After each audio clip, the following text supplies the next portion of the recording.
নমস্কার বন্ধুরা, স্বাগত দুনিয়াতে সবাইকে ওয়েলকাম জানাই। আজকের রেসিপি ভেজ রায়তা। যে কোনো সময় এই রায়তা খুব সহজে বানিয়ে ফেলতে পারবেন। রায়তা বানানোর জন্য নিয়েছি পেঁয়াজ, গাজর, ধনেপাতা, কাঁচা লঙ্কা, টমেটো আর শসা। এগুলো সব ছোট ছোট করে কেটে নিয়েছি। তারপর আমি 200 গ্রাম দই একটা ছোট্ট বাটির মধ্যে ঢেলে কিছুক্ষণ চামচের সাহায্যে ফেটিয়ে নেব। একদম স্মুথলি ফেটিয়ে নিতে হবে দইটা ফেটিয়ে নেওয়ার পর এবার রায়তা তৈরি করে নেওয়ার জন্য বড় একটা পাত্র নিয়েছি। তার মধ্যে এক এক করে সমস্ত ভেজিটেবলস দিয়ে দেব।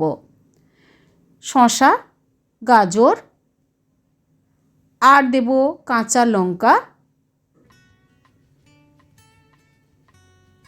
পেঁয়াজ, টমেটো। এবার প্রথমে চামচের সাহায্যে সবগুলো মাখিয়ে নেব।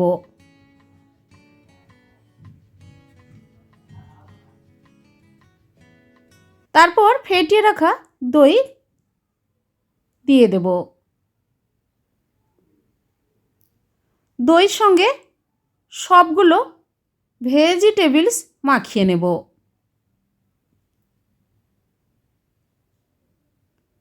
এবার দিয়ে দিচ্ছি চাট মশলা 1 টিস্পুন, রোস্টেড জিরে গুঁড়ো 1/2 টিস্পুন আর বিট লবণ পরিমাণ মতো দিয়ে দিলাম। এবার সমস্ত উপকরণ ভালোভাবে মাখিয়ে নিতে হবে। মাখিয়ে নেওয়ার পর দিয়ে দেব ধনেপাতা কোচানো। ধনেপাতা দেওয়ার পরও ভালোভাবে ধনেপাতাটাও মিশিয়ে নিতে হবে। এবার রায়তার টেস্ট ভালো হওয়ার জন্য আমি তরকা ছুঁক একটা করে নেব।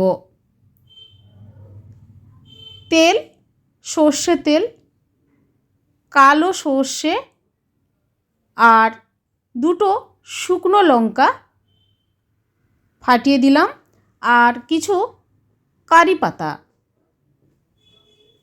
এই তরকা ছুঁকটা ফুটিয়ে রায়তার সঙ্গে ঢেলে ভালোভাবে মিশিয়ে নেব। তাহলে রায়তার টেস্ট দারুণ হয় খেতে। এই রায়তা বিরিয়ানির সঙ্গেও খেতে পারেন, ভীষণই ভালো লাগবে।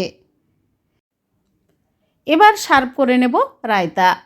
বন্ধুরা, এইভাবে বাড়িতে রায়তা বানিয়ে ফেলুন আর যে কোনো সময় যে কোনো খাবারের সঙ্গে খেতে পারেন, খুবই ভালো লাগবে খেতে।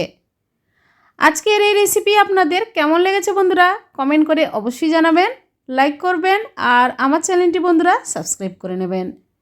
পাশে থাকা বেল আইকন প্রেস করবেন। আমার চ্যানেলে যখন কোনো নতুন রেসিপি দেব আপনাদের কাছে নোটিফিকেশান খুব সহজে পৌঁছে যাবে।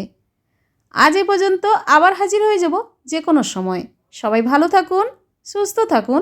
ধন্যবাদ।